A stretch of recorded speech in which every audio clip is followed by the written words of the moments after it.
We're not late. You're late. I'm not crying. You're crying.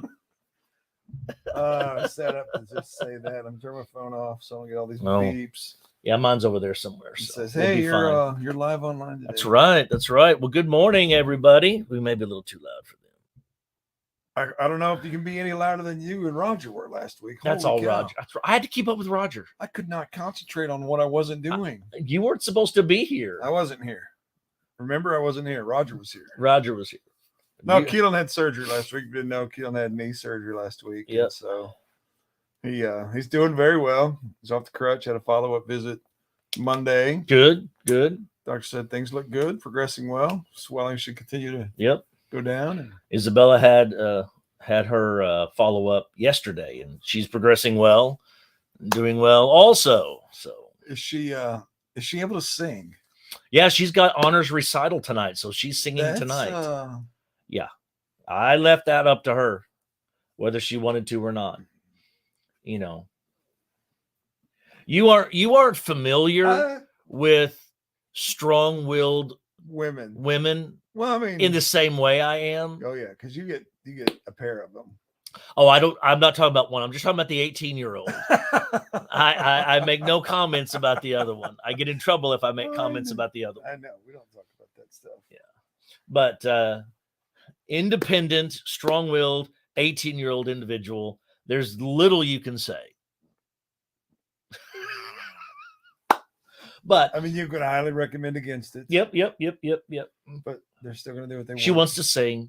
It's honors recital. She wants to sing. It's a big deal. It's a big deal. Big deal. She basically slept for 3 days. She went to school yesterday. And how'd the bus ride go? She okay with that? The bus ride home? Yeah, it was rough. We went to pick her up because we didn't want her driving home. Sure. If we needed to, I need to have eyes on her to see. Absolutely. And she got off the bus and I said, all right. I said, I'm going to get you home. She goes, I can drive. I said, she looks at me and she goes, Dad, there's been so many people these last 3 days. I need alone time. And I think it's noise and people. And it's a 13-hour bus ride. Constant barrage when you've got a headache. She's got to get some noise canceling earbuds. So she's better now. Well, technically, you are not supposed to have music in your ears after concussion. No, that's what I'm saying. The noise canceling, you just put them in. Oh, just put them in to cancel the noise. Yeah. Yeah. Anyway, well, if you don't know, Bella took a tumble on a ski trip this past weekend. Yeah. She was on a choir trip, and good. Yeah, but she's fine. She's fine. She'll get through it. So this coffee with Dad's, and I see you have nothing to drink there. Yeah, it's over there. You got me out of my rhythm. You took me away and said. So I got here early. I never get here early on Thursdays for just this reason. Like I literally walk in the door at 8:58. I know. Yeah. So usually walk in. So that we can go. All right, here we go. Let's go live. We're ready. Here we go. And this morning I got here early because I did some things last night. We got the new chairs for the sanctuary in, and so I set some up last night. We're trying to figure out spacing and what it's going to look like. And we got pew disassembly going on this morning. So if anybody's available, they can come up and help the crew. So you texted me this morning at like 6:30, 6:45. Yeah, I try to give some time before I text you in the mornings. Yeah, thanks. I try to wait till 6:30 because it still says silence. Is that like yeah. Well, yeah. If you don't turn your phone on do not disturb at night, I just leave it in the other room. That's my do not disturb. I charge it next to my bed. I do not. I charge it in the other room. If it's on do not disturb,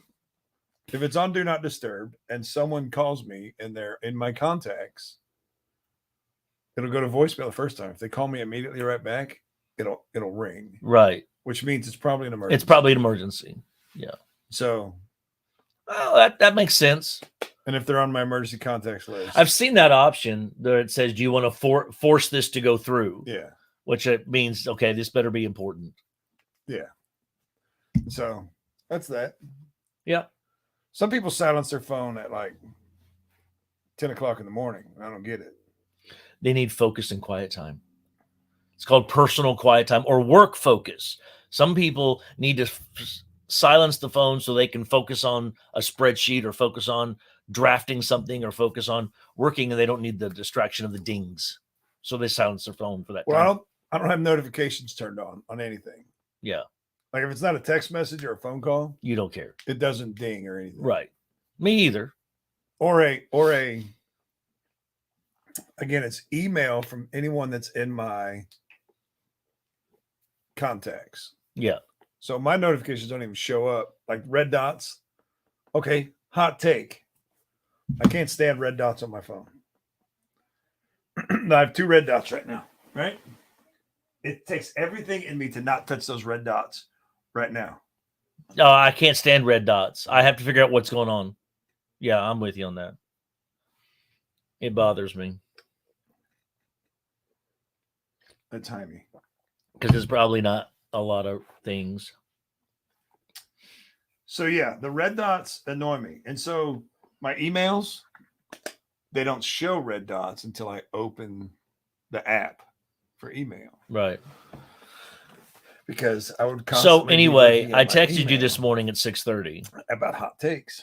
Yes, hot takes and unpopular opinions. Hot takes and unpopular opinions. And I don't know how far down that rabbit hole we want to go. I don't know. I didn't have a big topic going on today, so I thought, well, maybe you have a topic. You had First Wednesday Friends Day. We did, and we had the biggest group of kids I've had, and so you could have played 9 square in the air. We could have, but 4 square was so much more fun. Well, yeah, keeps the rotation going. Oh, they played until dark.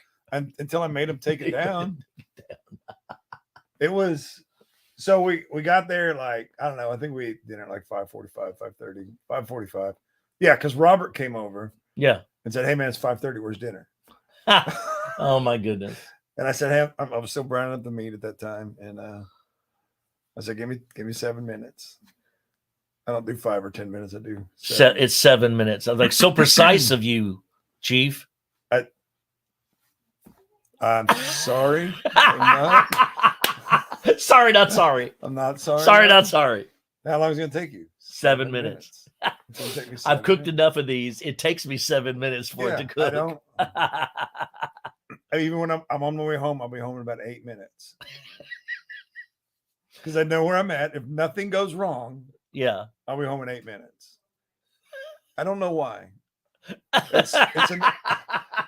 It's just something I do. About 10 minutes is too broad for you. Yeah, if I'm there in less than 10 minutes, and it wasn't 10 minutes. I'll be there in 7.5 to 8 minutes. I have said that. With the map function now, it throws it up on the screen in the vehicle, and it'll tell you. So I've gotten to where I'll be home at 4:18. Yeah, because that's what it tells me I'm going to do. You know, maybe that's because in youth ministry, I never tell kids 4 or 4:30 or 4:15. 4:04. Be here. We're leaving. 4:04. We're leaving. Yes. What time? Of course, that means you better leave at 4:04. We do. We either leave on time or early when I'm going. Okay. When's the last time I didn't leave on time or early? Falls Creek last year. We were 30 minutes late leaving. No, sir. Oh, yes. No. Yes. See, published time and scheduled time are different. What? It's all. You're making me give away all my trade secrets here. You brought it up. If I want to leave at 10 a.m., I tell kids we're leaving at 9:30. Well, of course. Of course. Because if we're leaving at 9:30 in their minds, okay, as long as I'm there by 9:30-ish. But there's load time, there's baggage time. I budget the ish time. No, I asked you.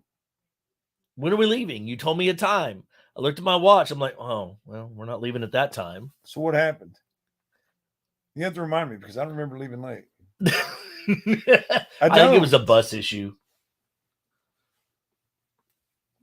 I don't know. Now I've ruined your whole day. Now I'm flummoxed. I've ruined your whole day now. Flummoxed. Did you do the Wordle today? I did. Stupid word. I did. Was not a fan of the word. Such a stupid word. No one uses the word. I use it, but not the word. What about if it's what I remember it being. It was. What about 2 days ago when it was natal? I know. Again, not a word that's used uses the often. word natal? Not you. Well, prenatal, nurses, neonatal, postnatal, pregnant individuals. They're not natal. They don't walk around. Oh yeah, I'm natal. I got to take my prenatal vitamin today. Yeah, it's prenatal. But yeah, that's fair. And neonatal unit, still. We don't natal on its own. We don't talk about the natal. What a beautiful natal you have. I mean, we don't use it that way. I mean, Can I see your natal today? That's disgusting. Don't talk to me like that.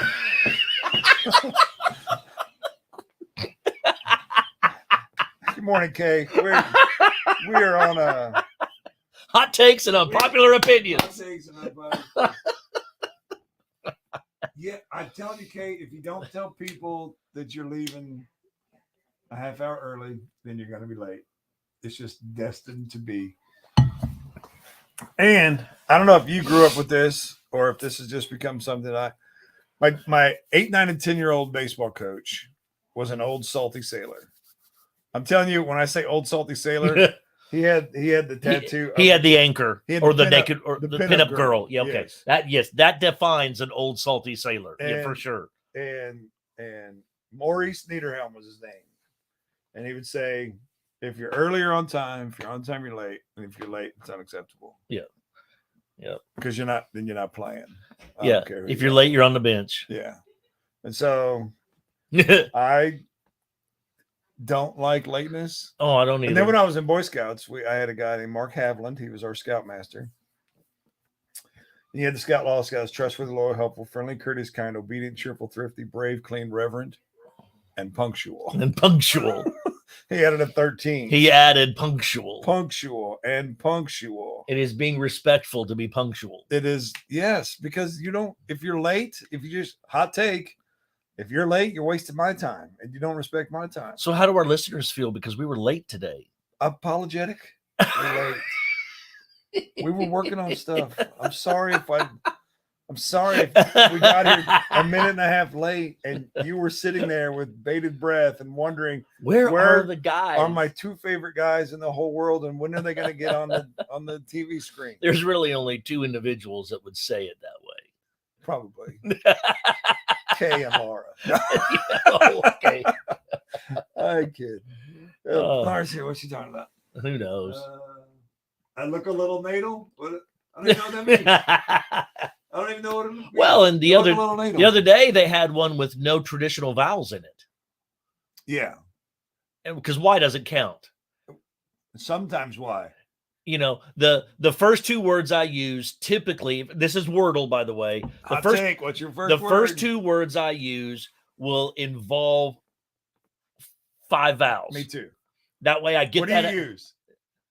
It depends. I don't. Least and cough. That's my first 2 words. Every time. I change it because sometimes I have gotten it on the second try, and my goal is I'd like to get it on the second try. So I change it up sometimes because what if you get 3 greens and I can figure it out on the second try? It's a goal. I want to get it second try. If ifs and buts were candy nuts, we'd all weigh 300 pounds. I know, and look like a natal. But it is natal. It's like what you get for Hanukkah, natal. No, that's a dreidel. That's a dreidel, not a natal. They rhyme, but they're not. I never thought anything rhymed with dreidel until natal. So yeah. Who uses the word natal in a sentence? We tried that. We got on our word. We have a Wordle gang group on Snapchat. Yeah. Who uses this word on any regular basis? Who uses the other one on any regular basis, though? Seriously. Nobody. Nobody. I'm going to tell you today's word. No, I'm not. Because that breaks all Wordle. So I'm going to pull up some natal sentences for you. Oh, no. Don't. Yeah, I'm going to. There's no really need to do so. How do you use it in a sentence? Natal is an adjective relating to or present at. I know what it you is, but you don't use it. You say prenatal or postnatal or neonatal or something else natal. You don't just say, all right, let's go to the natal unit. No, we're going to the baby wing. Go to the birth wing. Oh, they all got this. They all got. Anyway, they're gone. See, I guess that's one bad thing about Snapchat. It doesn't save anything except what you tell it to save. Or the things you don't want to save that suddenly is saved. Right. I mean, I have all the. So the only reason I have the snap face, yes, is for Wordle. And we have a group chat with the family because Marcus is an Android user. We still haven't forgiven him for that, right? And I never will. Oh my goodness! Hot take: Apple is so much better than Samsung because I can get more people in a group text, and when someone laughs at or likes my post, I don't have to have the entire post again because it says someone liked this. Yeah, I that's a neat feature. I'm still what do you? My verdict is still out. You've been on Apple for what? 2 months now? 2 months. You figured out the Apple Store over the Google Play Store or the whatever the Play Store was. I mean, yeah, an app store is an app store. It doesn't. I mean, it all function basically the same. I could never. Okay. Hot take number 2. Or no take. No take. Why'd they get rid of the button on all new phones? For more screen. I don't need more screen. I need to be able to touch the button. It's more screen because people wanted to watch TV on. They wanted the full screen video. So they got rid of the bottom buttons to increase the screen size. That's why all the buttons are on the sides or they're built into the touch system. So that's why from now on, I'm going to have to buy refurbished phones. Apparently. Because I have to have a button. I'm a dinosaur.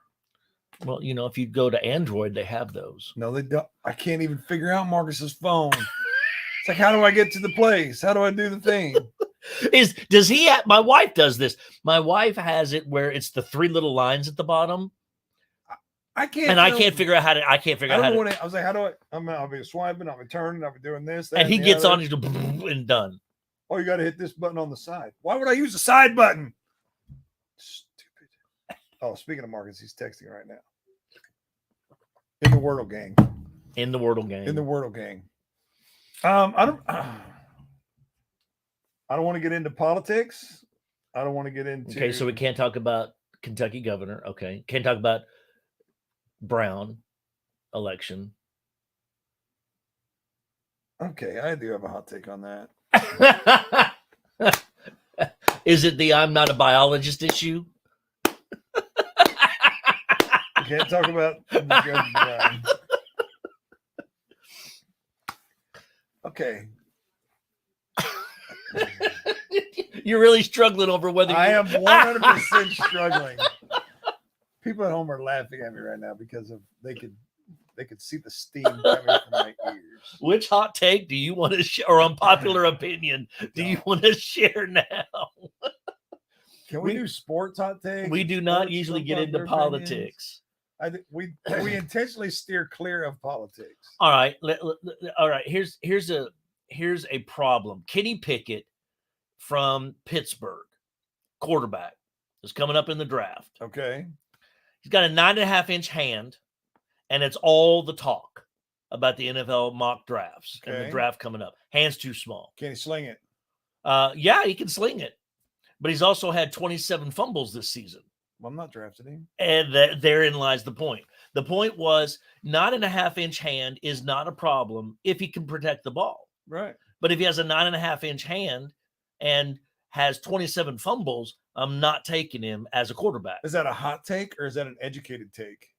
It's an educated take. Yeah. I've been listening to tape heads. I mean, I'm not sure that draft season. I found myself with the radio off more than on lately. It's a podcast. Yeah, but I'm not. There's nothing on in the car when I'm on. I just drive around in silence. I never did that before. I'm a dinosaur. If I drive around in silence, I go to sleep.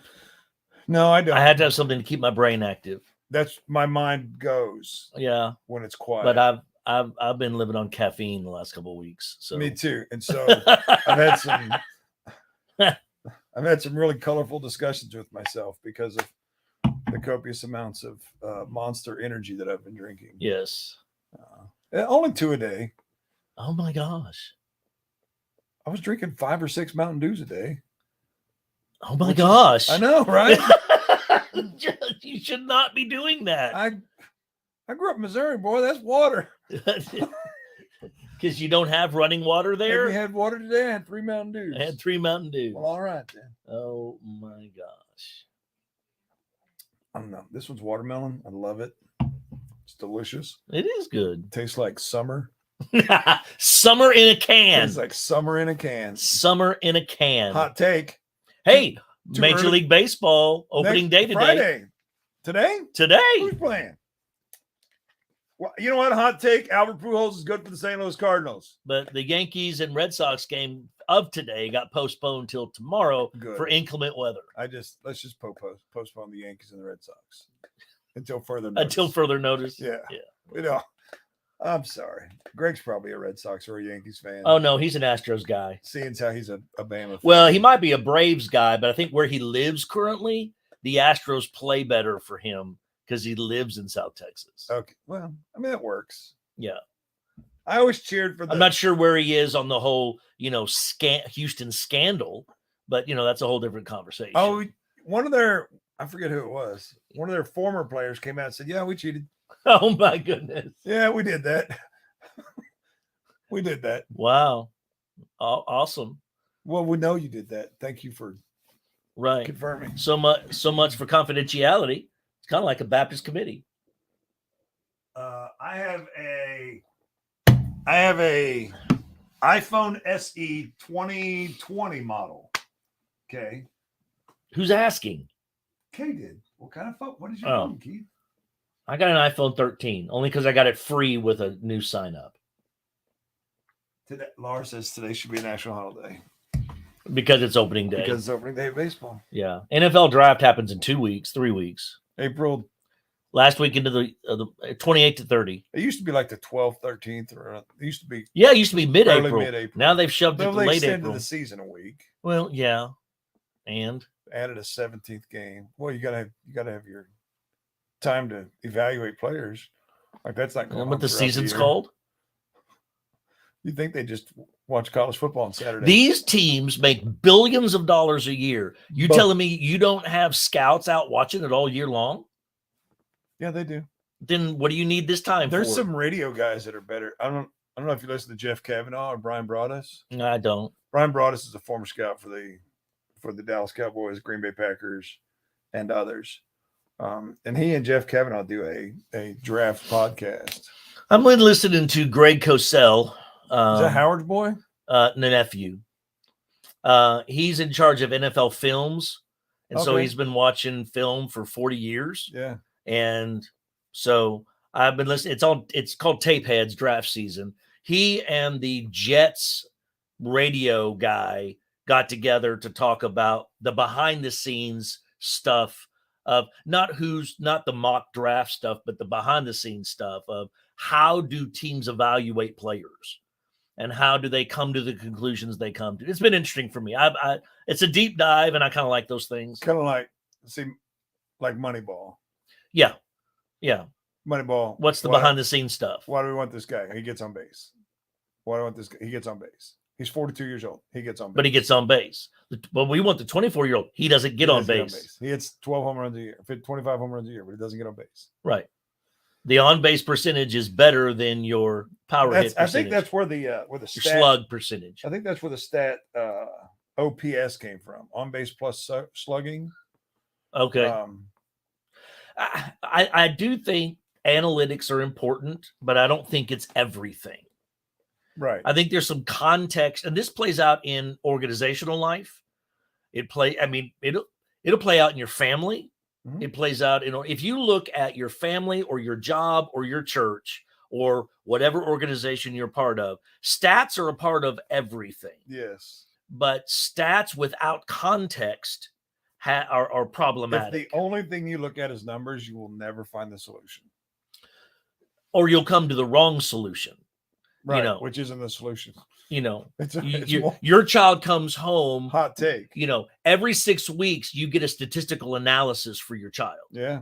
You know, and if at the end, if they're in high school, at the end of that, at that statistical analysis time, if the numbers reflect something that's different than it used to be, I would suggest having a conversation of the context behind why that is before just going off on the child because the statistical analysis came different than it did last time. Right.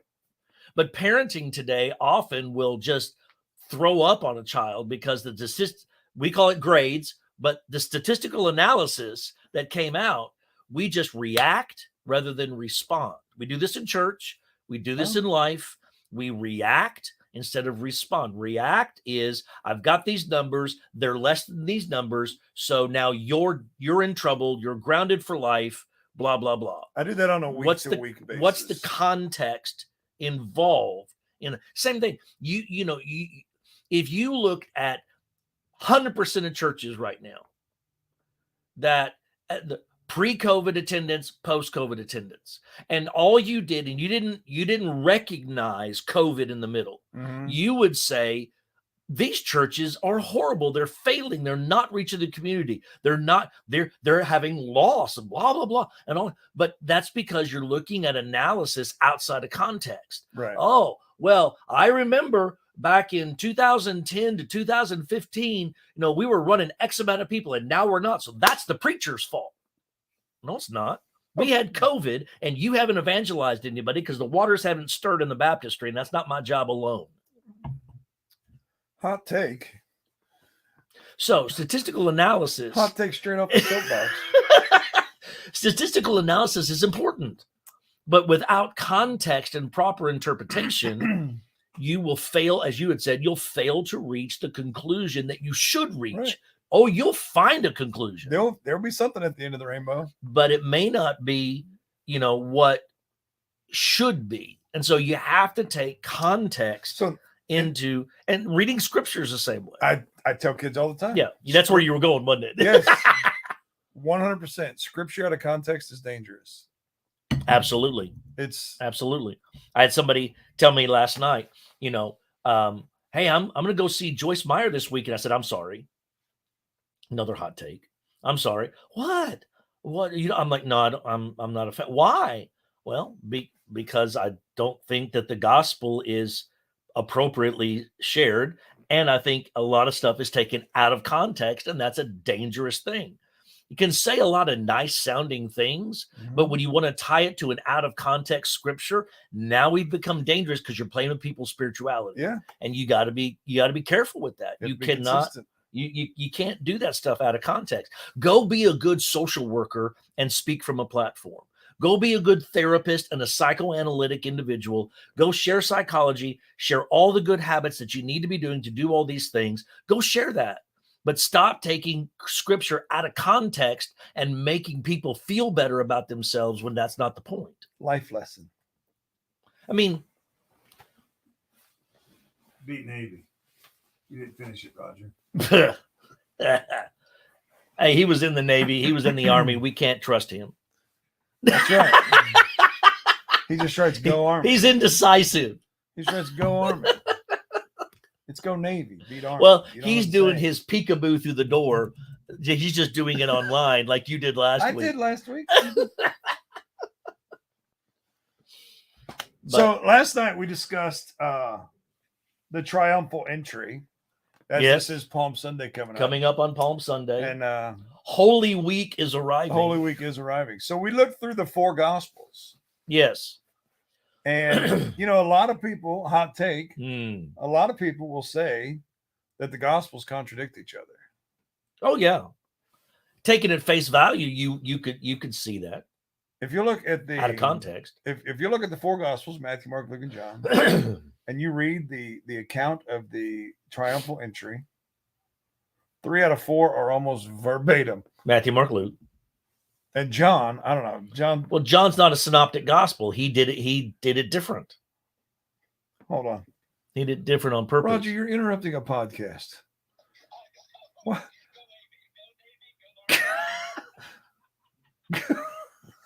This is not a call-in show. This is not a call-in show. You want to be here? There's a third chair. There is a third chair. So anyway, Matthew, Mark, and Luke. Maybe behind the screen, but we have a third chair. So I freaked him out last night. So yeah, John does it different. Well, John was different. I mean, that's what I told him last night. John's so much different. He didn't even die the same way the rest of them did. Right. They just banned him to an island. Right. Yeah. Yeah.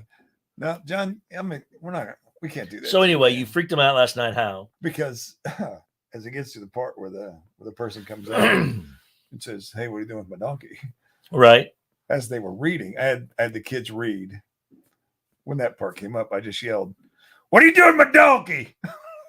I did it to them twice. They jumped both times. Oh my gosh. They knew it was coming. If they were reading alone, they could see it in their Bibles. They knew it was coming. They knew I should have been saying this. Yeah, but do kids read ahead anymore? Or do they just read literally along with you? Okay, hot take. Did you ever, when you were reading sentence for sentence in second, third grade? Right. Did you count to see which sentence you had and practice it? Yeah. Me too. Because I read ahead. Does everybody do that? I don't know. Quick poll. Did you read ahead and say which when you had lines to read in class? Had lines to read in class, did you read ahead and see what your line was going to be, see that you're prepared to read it, so you didn't stumble on a word? Well, see, I would do it for that, but I also would do it for dramatic flair. Because I wanted to know what is my line in context with these other lines to make sure that I don't read it monotone. I've never been a monotone person, if you can tell. I like the monotone. I like whenever someone reads like this because it gives my ears. Oh my gosh. No, I can't handle that. No. Hot take, Aaron's quirky. That's not a hot take. That's just a known fact. Wait, Laura, for real? If you'd have read ahead, you'd have been lost? Then you don't know when your line's coming because you don't know what line's before it. Yeah, I would. Oh, Larry Lando. We had a history teacher. Every Warren child had Mr. Hunt as a history teacher. Mm-hmm. Mr. Hunt had a chalkboard back before whiteboards. Yeah. And it would slide, right? Everybody listening to this podcast knows what chalkboards. Had a chalkboard, yeah. The man would write notes.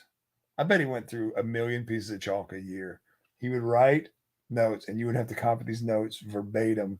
That's all he did the whole time. He just wrote notes of what he said. He never looked at you. Didn't have an overhead projector. He was just like, and this was the Battle of World War, this was World War II, and this was the Battle of Midway, and this was the Battle of this, and this was the Battle of that, and this is the Ticonderoga. Oh my gosh. And he just constantly talked into the board until he would turn around, Warren, wake up. Or he'd call me Kevin because Kevin's my older brother. And he was the most recent child that he had. And we only had one history teacher. So he had him every year. For all the different histories. It was awful. Yeah, Lynn, it wasn't a large town. No. I graduated with 54 people, 53 people, 48 people. Yeah. Evan's graduating with 590 or something. Right.